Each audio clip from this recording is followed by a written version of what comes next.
Bismillahirrahmanirrahim. Assalamualaikum warahmatullahi wabarakatuh. Alhamdulillah, alhamdulillahilladzi hadana lihada wa ma kunna linahtadiya laula an hadanallah. Asyhadu an la ilaha illallah wahdahu la syarikalah wa asyhadu anna Muhammadan abduhu wa rasuluh sallallahu alaihi wa ala alihi wa ashabihi wa man tabi'ahum bi ihsanin ila yaumiddin, amma ba'd. Ma'asyiral muslimin, jamaah sekalian rahimani wa rahimakumullah.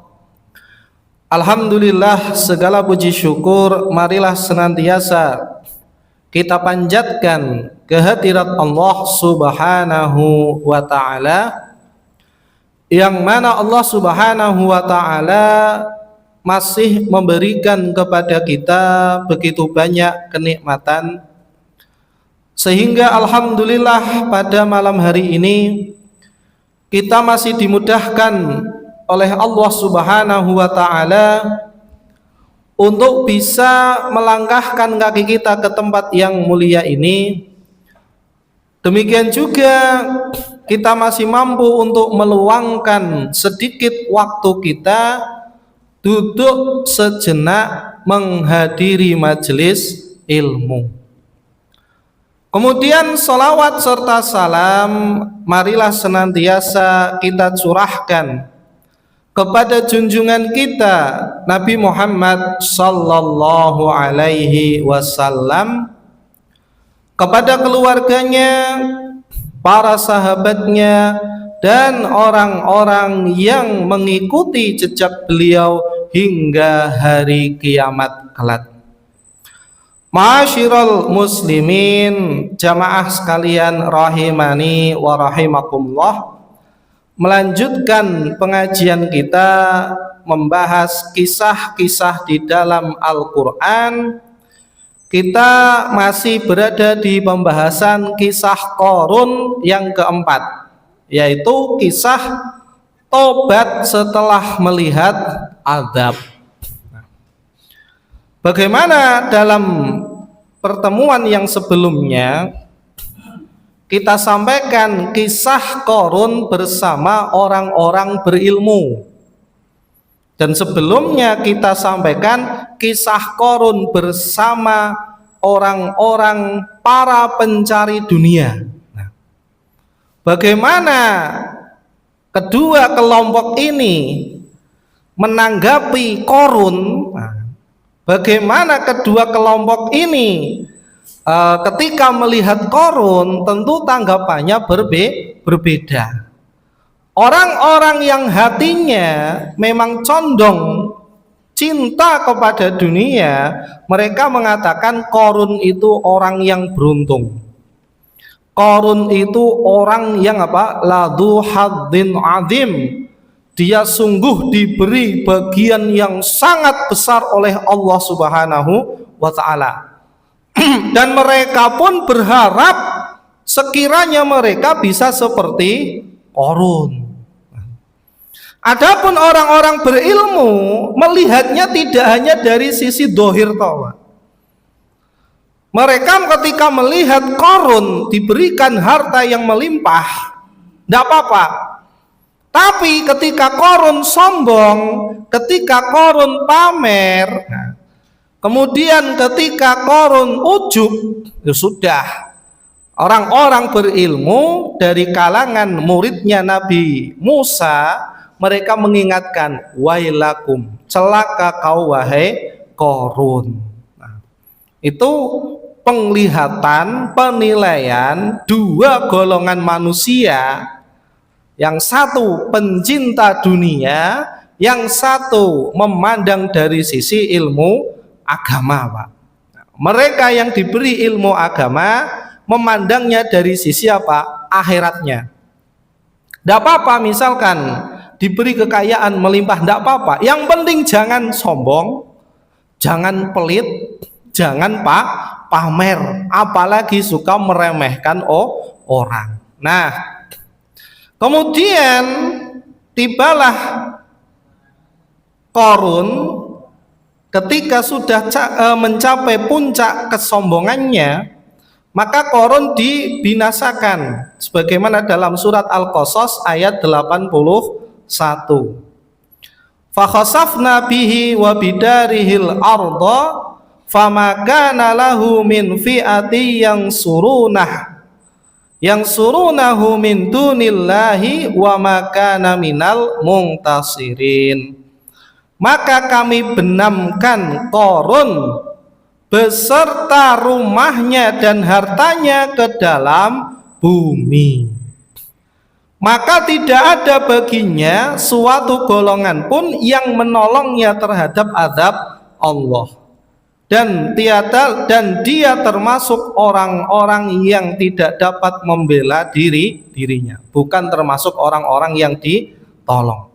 Nah, kira-kira sebabnya kenapa, Pak?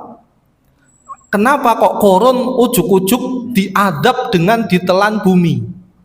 Kenapa enggak diadab dengan disambar petir, ya kan? Atau enggak diadab ditenggelamkan di laut seperti Fir'aun? Atau kenapa enggak diadab seperti kaumnya Nabi Lut, dihujani batu neraka, diangkat balik blek, dihujani batu neraka? Kenapa adab yang Allah berikan kepada Qarun dibenamkan ke bumi? Apakah ini kebetulan, Pak? Nah, mari kita baca tafsirnya. Nah, di dalam ayat yang lain Allah Subhanahu wa taala itu menyebutkan bahwasanya, ini dalam surat Al-Ankabut ya, saya nggak nulis ini suratnya. Al-Ankabut ayat 40, Pak. Bahwa macam-macam adab yang Allah turunkan di dunia itu macam-macam, Pak. Dan sebagiannya Allah kisahkan langsung di Al-Qur'an. Dalam surat Al-Ankabut ayat 40, Allah Subhanahu wa taala berfirman, "Fakullan akhadna bidanbih, faminhum man arsalna alaihi hasiban, wa minhum man akhadathu sayhah, wa minhum man khasafna bihil ard, wa minhum man aghraqna. Wa ma kana Allahu liyadlimahum walakin kanu anfusahum yadlimun." Maka masing-masing dari mereka itu kami siksa, kami adab disebabkan dosa-dosanya. Di antara mereka ada yang kami timpakan hujan batu, ya kan? Hujan batu kaumnya Nabi Lut. Dan di antara mereka ada yang ditimpa suara keras yang menggelegar, yang mengguntur, kaum Samud. Ya. Di antara mereka ada yang kami benamkan ke dalam bumi. Nah, ini yang sudah terjadi siapa? Qarun. Nanti akan ada kejadian lagi, Ustadz. Umat yang dibenamkan ke bumi akan ada lagi. Dalam hadis riwayat Imam Bukhari, nanti akhir zaman akan ada pasukan besar yang akan menyerang Ka'bah. Saking besarnya pasukan itu sampai-sampai ada pasar di tengah-tengah pasukan tersebut. Tapi nanti ketika mereka sampai di suatu lembah, tiba-tiba Allah tenggelamkan mereka persis seperti Qarun. Persis seperti Qarun. Nanti ini di akhir zaman. Makanya nanti kalau misalkan kita menemui zaman tersebut atau anak kita menemui zaman tersebut, Pak, atau cucu kita, ya kita ingatkan anak cucu kita jangan jadi pasukan yang ikut menyerang Ka'bah. Kita bentengi mereka, hati-hati. Nanti kalau ada ajakan untuk menghancurkan Ka'bah, entah dengan berbagai macam alasan, ya kan? macam-macam nanti. Ayo, misalkan alasannya, ayo kita hancurkan sarang Wahabi, nah misalkan begitu. Atau dengan embel-embel lain, ayo kita hancurkan berhala yang disembah orang Islam, biar orang Islam nyembahnya Allah, ya kan? Karena ada sebagian mengatakan kita itu seperti nyembah berhala, Pak, katanya. Nyembahnya apa? Ka'bah. Ayo kita hancurkan begitu. Atau misalkan dengan embel-embel lain yang mungkin kesannya itu seakan-akan benar gitu kan. Maka kita ingatkan anak cucu kita, hati-hati, opo soalnya bakal ditenggelamkan kemana? Ke bumi. Apa iya Ustaz? Masa kita nggak percaya dengan kabar dari Nabi Shallallahu Alaihi Wasallam? Nah, Qarun diadab dengan ditenggelamkan di bumi. Sebabnya dalam tafsir Ibnu Katsir itu disebutkan, diriwayatkan dari sahabat Ibnu Abbas dan Sudi As-Shaghir, bahwasanya ketika Qarun keluar bersama kaumnya, pengikutnya, membawa hartanya yang sangat banyak, itu ketemu dengan Nabi Musa. Dan Qarun itu sudah berusaha menjatuhkan kehormatan Nabi Musa di hadapan Bani Israel dan di hadapan murid-muridnya. Dengan cara apa? Menyuap seorang wanita untuk menuduh Nabi Musa berbuat keji dengannya. Jadi Nabi Musa lagi ngajar murid-muridnya, ya kan? Kemudian Qarun lewat, pengikutnya kan banyak, Pak. Bani Israel pada nonton. Tiba-tiba wanita itu muncul. Kemudian ngomong, wahai Musa, kamu telah melakukan ini kepadaku. Kamu telah melakukan ini kepadaku, gitu. Tapi Nabi Musa tenang, Pak. Tenang menghadapi seperti itu. Nah, itu di hadapan murid-muridnya. Demikian juga di hadapan Bani Israel. Mereka yang menonton Qarun ketika keluar membawa harta bendanya. Nah, ini ingin menjatuhkan orang gitu, Pak. Apa yang dilakukan Nabi Musa? Nabi Musa menoleh, melihat wanita itu, kemudian sholat 2 rakaat. Dalam tafsir Ibnu Katsir seperti itu, tapi saya nggak ngetik, Pak, di sini kepanjangan. Gitu kan. Saya ceritakan aja. Sholat 2 rakaat, kemudian didatangi wanita itu. Kemudian Nabi Musa mengatakan, anshuduki billahi alladzi farraqal bahra wa anja bani Israel. Sudah ini, aku bersumpah kepadamu, ya kan? Bersumpah untukmu kepada Allah. Demi Allah, aku menyumpahmu, Zat yang telah membelah lautan dan Zat yang telah menyelamatkan Bani Israel. Apakah kamu benar, ya kan?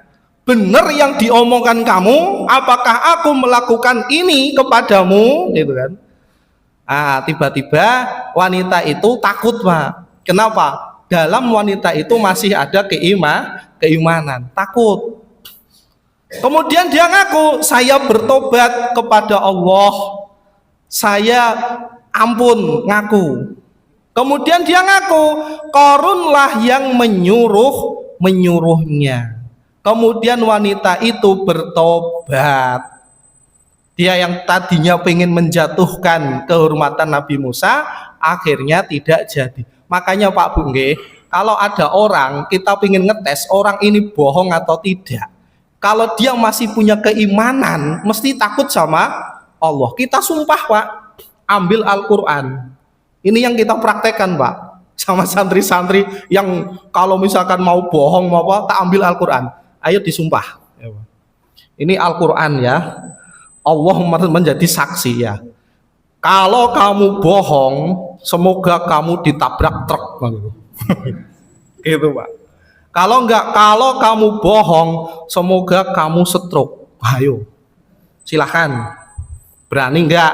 silakan ngomong, mau bohong terserah, mau jujur terserah, kamu yang nanggung. Rata-rata jujur Pak. Berarti saya menilai ini masih ada rasa takut kepada Allah. Jujur ngaku. Daripada kita emosi, daripada kita bawa kayu, udah gini aja Mas, kita kan orang Islam, sama-sama beriman, sudah wes kita sumpah saja gitu kan. Kalau dia berbohong, yang nanggung siapa? Sok benek tabrak tenan pripun, ya kan? Kita takut-takuti mereka, sama dengan yang dilakukan Nabi Musa Pak, ditakuti, disumpah, ternyata wanita itu masih ada Pak, keimanan. Orang yang masih ada keimanan Pak itu takut kalau ditimpa adab Allah. Tapi kalau imannya memang sudah tidak ada, apalagi tidak percaya dengan adab Allah, ya sumpah dengan Al-Quran pun dilanggar. Tapi kan itu nanti mereka kena adabnya sendiri Pak, ya kan? Kena adabnya sendiri. Ya sudah, siapa yang rugi, ya kan? Dan itu mungkin kita saksikan. Makanya harusnya itu Pak pejabat-pejabat yang disumpah itu ya, yang disumpah entah dari lurah, camat, bupati, harusnya itu disumpahnya itu jangan saya berjanji gitu, mengamalkan ini. Tambahi harusnya Pak, saya berjanji kalau korupsi semoga Allah mengadab saya stroke, nah gitu. Tambahi gitu. Kalau misalkan ada iman, yakin takut Pak. Tapi kalau misalkan memang nggak ada iman, ya sudah. Nanti kalau dia korupsi, Allah turunkan adab stroke beneran, dia yang rugi sendiri, ya kan? Kalau dia masih ada keimanan, pasti dia masih ada rasa apa? Takut. Kenapa? Ini pakai Al-Quran di kepala, nantang Allah. Harusnya Pak. Kira-kira mantep nggak Pak kalau sumpahnya pejabat begitu Pak? Ya kan? Mantep itu, ya kan? Kan biar daripada ditakut-takuti sama yang lain nggak takut, ayo silakan aja disumpah sama Al-Quran, kitab sucinya. Kalau yang bukan Islam ya disumpah dengan kitab suci mereka begitu. Kalau korupsi siap diadab oleh Allah, nah begitu. Nah, kemudian ketika wanita itu bertobat, lalu Nabi Musa sujud kepada Allah. Kemudian Allah memberikan wahyu kepada Nabi Musa bahwasanya Allah memerintahkan bumi untuk taat kepada Musa.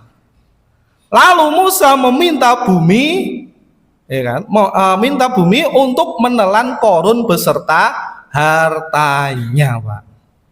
Ini kenapa Korun diadab dengan apa? Ditelan bumi. Loh Ustadz, kok Nabi Musa nggak sabar begitu ya Ustadz? Ini sudah kelewatan Pak. Memang kalau sudah kelewatan, terkadang adab Allah itu yang lebih cocok. Kenapa? Ya untuk mengadab dia, menghilangkan keburukan dari muka bumi dan menjadi pelajaran bagi yang masih hidup. Nah gitu Pak. Terkadang begitu, sehingga orang-orang yang melihatnya tobat. Setelah melihat Korun ternyata diadab sama Allah. Dalam ayat selanjutnya kan orang-orang yang menyanjung-nyanjung Korun, orang-orang yang berkeinginan seperti Korun, ketika melihat Korun ditenggelamkan, tobat Pak. Nggak jadi ya, kita nggak jadi kayak Korun. Bener omongannya Nabi Musa, bener omongannya muridnya Nabi Musa. Coba kalau kita jadi seperti Korun, ya kita bakal ditenggelamkan juga. Terkadang adab itu bisa menjadi pelajaran bagi orang lain. Nah, sehingga hati-hati dengan sifat sombong. Ini Korun dengan kesombongannya, ya kan? Tadi kan penyebabnya kan doanya Nabi Musa Pak ya. Dalam tafsir Ibnu Katsir itu disebutkan juga riwayat lain kenapa kok Korun diadab, itu disebutkan Korun ketika lagi ketemu dengan Nabi Musa beserta muridnya, Korun dengan para pengawalnya, Nabi Musa dengan muridnya. Kemudian Korun menantang, wahai Musa, ya kan? Apakah kamu diberi kelebihan Allah dengan nabi, menjadi nabi itu lebih utama dibandingkan aku yang diberi kelebihan dunia gitu. Ayo, siapa yang lebih utama nih? Kamu kan dijadikan nabi oleh Allah, diberi kelebihan jadi nabi. Aku diberi kelebihan oleh Allah jadi orang kaya raya. Ayo, coba buktikan doanya siapa yang paling manjur gitu. Jadi tantangan doa, Pak. Dalam riwayat yang lain seperti itu. Kemudian Qarun berdoa. Ketika Qarun berdoa enggak diijabahi. Tapi giliran Nabi Musa berdoa, semoga bumi menenggelamkan Nabi Qarun, wis wong kaya ngene iki ora kena urip ning dhuwur bumi, uripe ning isor bumi wae gitu kan. Blek, ternyata Allah kabulkan. Nah, sehingga hati-hati dengan sifat sombong. Dalam hadis riwayat Imam Bukhari dan Imam Muslim, Nabi SAW menyebutkan ada seorang laki-laki yang berjalan sambil menyeret pakaiannya dengan sombong. Tiba-tiba bumi menelannya. Ia terbenam di bumi hingga hari kiamat. Nah, ini peringatan bagi mereka yang menyeret pakaiannya dengan sombong. Isbal, hati-hati. Ini dalam satu riwayat yang lain, seorang lelaki keluar dengan mengenakan 2 kain hijau, berjalan dengan angkuh, lalu Allah memerintahkan bumi untuk menelannya. Ia pun terbenam di bumi hingga hari kiamat. Ibnu Abbas meriwayatkan bahwa Qarun ditelan sampai ke bumi lapis ke-7. Ini penjelasan dari sahabat Ibnu Abbas. Makanya kalau jenengan gali sumur, itu kira-kira sampailah bumi ke-7 nggak Pak kira-kira Pak? Oh, enggak mungkin, ya kan? Itu bareng lapisan paling atas. Tapi kalau jenengan bikin sumur, nemu gelas emas, ya kan? Jenengan bilangnya nemu harta apa? Harta Qarun. Padahal kata Ibnu Abbas sampai bumi lapis ke-7. Qatadah menambahkan, setiap hari ia ditelan sejauh 1 jarak qomah, seukuran tinggi badan, hingga hari kiamat ia terus tenggelam tanpa henti. Jadi terus masuk dan masuk. Sekarang teknologi sudah canggih, Pak. Harusnya itu para pemburu harta karun gitu ya. Buru aja nih hartanya kok Qarun kalau bisa, kan? Kalau bisa dan tidak bakal bisa. Nah, kemudian hati-hati mendolimi orang soleh, Pak. Hati-hati. Gimana tadi kita lihat Qarun mendolimi Nabi Musa dengan cara apa? Pengen menjatuhkan harga dirinya dengan menyuap seorang wanita. Hati-hati, Pak. Kenapa? Karena doanya orang yang terdolimi mustajab, ditambah dia orang soleh. Wah, ya wis, mustajabnya double, Pak. Wattaqi da'watal madlum fa innahu laisa bainallahi hijab. Takutlah kalian kepada doa orang-orang yang terdolimi, sebab tidak ada penghalang antara doanya dengan Allah, Pak. Hati-hati sekali, Pak. Kita nggak tahu orang yang terdolimi mungkin diam saja, membalas pun kalah, tidak berguna. Tapi kalau dia di sepertiga malam bangun mendoakan orang yang mendoliminya, hati-hati, pasti kena, Pak. Yakin pasti kena. Hati-hati. Kedoliman itu macam-macam. Tuh, misalkan menjatuhkan harga diri seseorang, menyakiti hati orang lain, mengambil hak orang lain, merebut hak orang lain. Hati-hati, Pak. Hati-hati. Utang ora dibayar-bayar, ditagih malah nantang. Dolim nggak, Pak? Oh, zalim, hati-hati, ya kan? Yang merebut, yang suka menyerobos, yang suka merebut, hati-hati. Nah, teman saya itu salah pengelola salah satu ponpes di Boyolali, Pak. Dia itu cerita, dia punya sapi 20. Ketika saya main ke sana itu, saya punya sapi 20 li. Satu sapi dibawa belantik. Jarene dibayar minggu ngarep, tiba pirang-pirang sasi ora dibayar.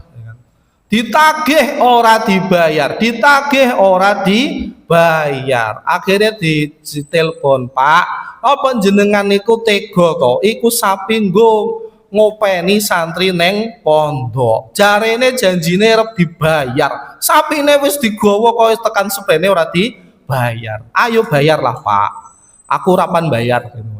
Orang mbak, ya wis lek ngono tak dongokke lho, Pak. Silakan saja gitu. Ditantang ngono, Pak. Dongokke stroke, Pak. Saestu kata teman saya didongokke stroke nih. Apa yang terjadi? Beberapa hari setelahnya tersebar belantik stroke. Stroke, Pak.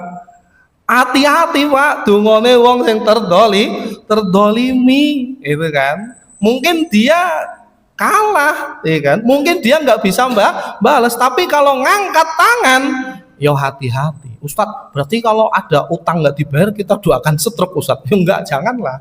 Terserah jenengan. Mau doakan rezekinya bangkrut ya ora apa-apa, ya kan? Mau doakan ketabrak truk ya ora apa-apa. Biar orang-orang mengambil pelajaran seperti korun seperti ini, Pak.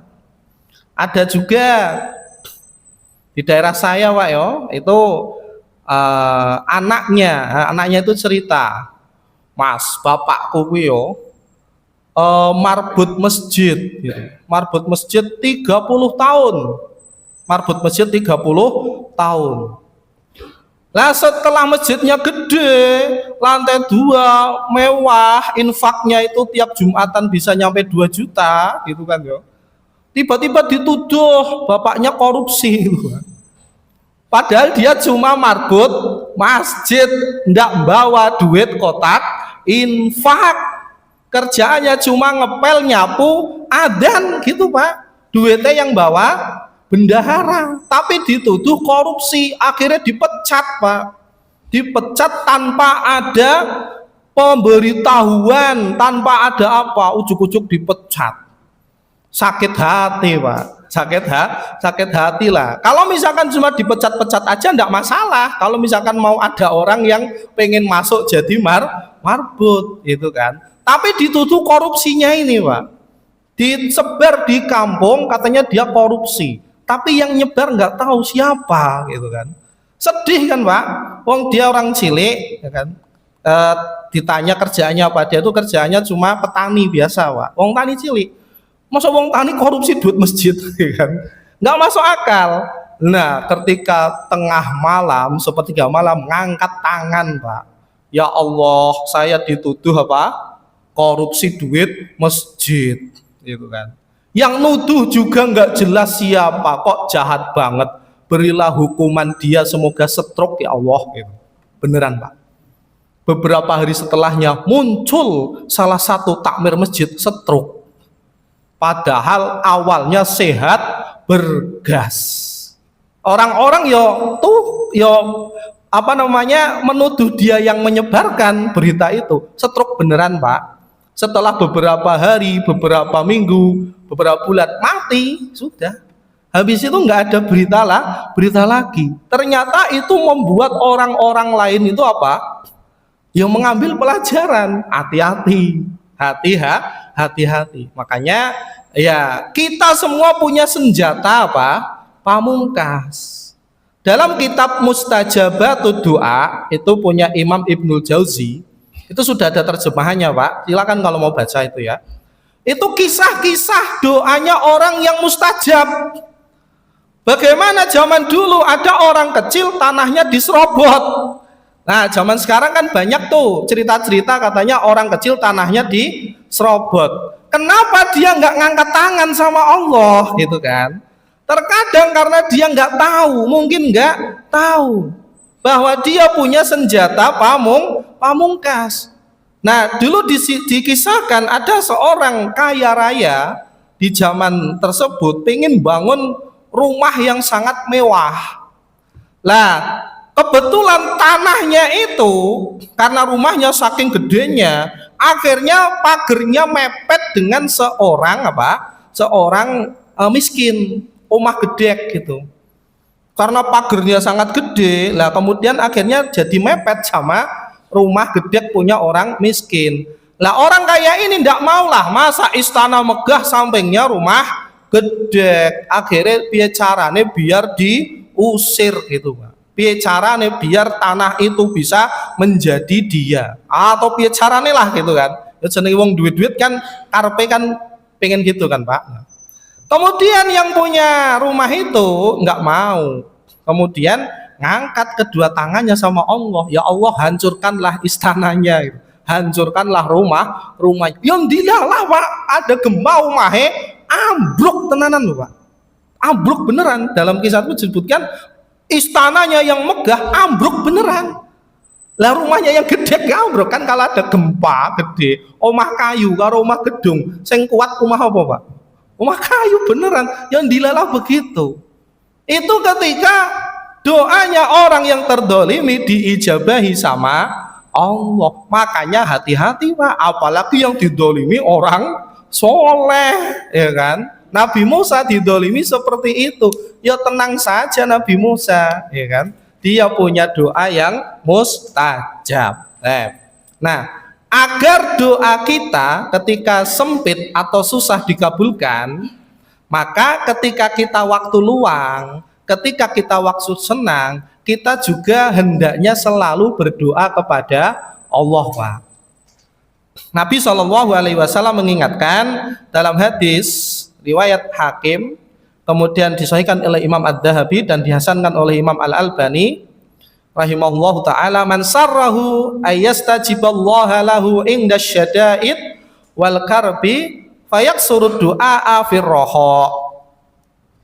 Barang siapa yang ingin doanya terkabul pada saat sedih atau susah, maka hendaklah dia memperbanyak doa pada saat lapang. Jadi kita minta doa kepada Allah, berdoanya jangan hanya ketika butuh saja, Pak. Ketika kondisi kita sehat, ketika kondisi kita tenang, bahagia, rezeki lancar, perbanyaklah doa kepada Allah. Dalam riwayat yang lain, Nabi SAW menyebutkan apa? Ta'arraf ilallahi firroha ya'rifka fisyiddah. Perkenalkanlah diri kita kepada Allah tatkala kita senang, tatkala kita lapang, maka Allah akan kenal kita ketika kita susah. Berarti ketika kita kondisinya senang, ketika kondisinya baik-baik saja, aman-aman saja, perkenalkan diri kita kepada Allah, Pak. Dengan cara apa? Ya banyak beribadah, sering berdoa, biar Allah kenal Pak sama kita ketika kondisi senang. Maka ketika kondisi kita susah, ketika kondisi kita butuh pertolongan Allah, Allah pun akan kenal kita. Berbeda dengan orang yang ketika kondisi senang, ketika kondisi aman-aman saja, ketika kondisi bahagia, tidak pernah berdoa. Kenapa? Larep ndonga apa Ustaz? Sing dijaluk apa? Ya kan katanya gitu Pak, ya kan? Dia lupa, kenapa dia nggak minta istiqomah, ya kan? Minta supaya anak istrinya jadi anak-anak yang soleh, istri yang solehah, ya kan? Minta supaya bisa mendapatkan husnul khotimah, bisa mendapatkan surga. Terkadang orang itu kalau pas kondisinya senang Pak, lupa, nggak minta sama Allah dengan alasan, lo minta apa Ustaz? Rezeki sudah lancar, usaha lancar, aman-aman saja, awak yo sehat, anak-anak yo sehat kabeh. Nah nanti ketika dia ditimpa kesulitan, ketimpa musibah, langsung minta sama Allah. Kenapa sekarang baru ingat Allah? Kemarin kemana? Kenapa kita menuju Allah hanya ketika butuh saja? Makanya ada ungkapan, jangan sampai kita memperlakukan Allah seperti memperlakukan apotek. Apa? Datang ketika butuh, ya kan? Nek butuh obat, yo pergi ke apotek. Tapi kalau nggak butuh obat, nggak sama sekali datang. Jangan seperti itu, Pak. Ini diantara resep agar doa kita diijabahi oleh Allah ketika kondisi sempit, ketika kondisi susah. Artinya ketika kondisi kita sehat, rezeki lancar, anak-anak yo sehat, istri yo sehat, semuanya baik-baik saja, tetap banyak berdoa kepada Allah Subhanahu wa taala. Baik, barakallahu fikum. Berarti yang lainnya kita lanjutkan pada pertemuan yang akan datang biidnillahi taala. Kita cukupkan pengajian kita pada malam hari ini sampai di sini. Semoga bisa bermanfaat dan bisa kita amalkan dalam kehidupan sehari-hari. Kita tutup dan kita akhiri dengan doa kafaratul majlis. Subhanakallahumma wa bihamdika asyhadu an la ilaha illa anta astaghfiruka wa atubu ilaih. Assalamualaikum warahmatullahi wabarakatuh.